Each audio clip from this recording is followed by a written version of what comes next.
Na prípravu karamelovej torty budeme potrebovať 6 vajec, 6 polievkových lyžic práškového cukru, 6 polievkových lyžic polohrubej múky, 2 polievkové lyžice rumu, 1 prášok do pečiva, 1 polievkovú lyžicu kaká, 1 šľahačkovú smotanu, 250 g kroviek,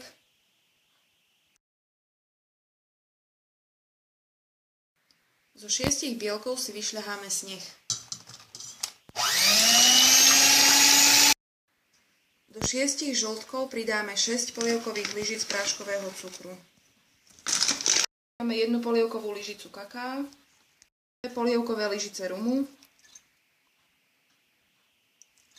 Spolu to vymiešame do penista.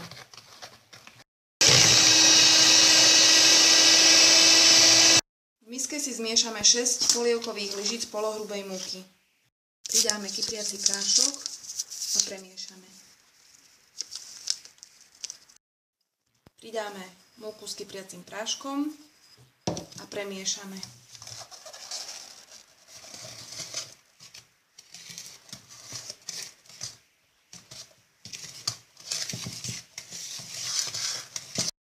Pridáme ešte 2 polievkové lyžice smotany.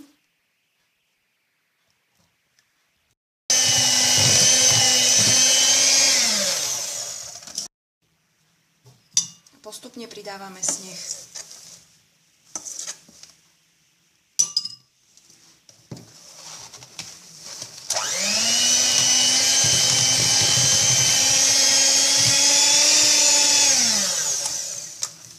Si vylieme do formy a dáme piecť.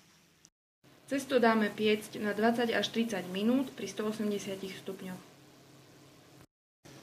Kým sa koláč pečie, pripravíme si krovky, ktoré roztopíme spolu so šľahačkou smotanou.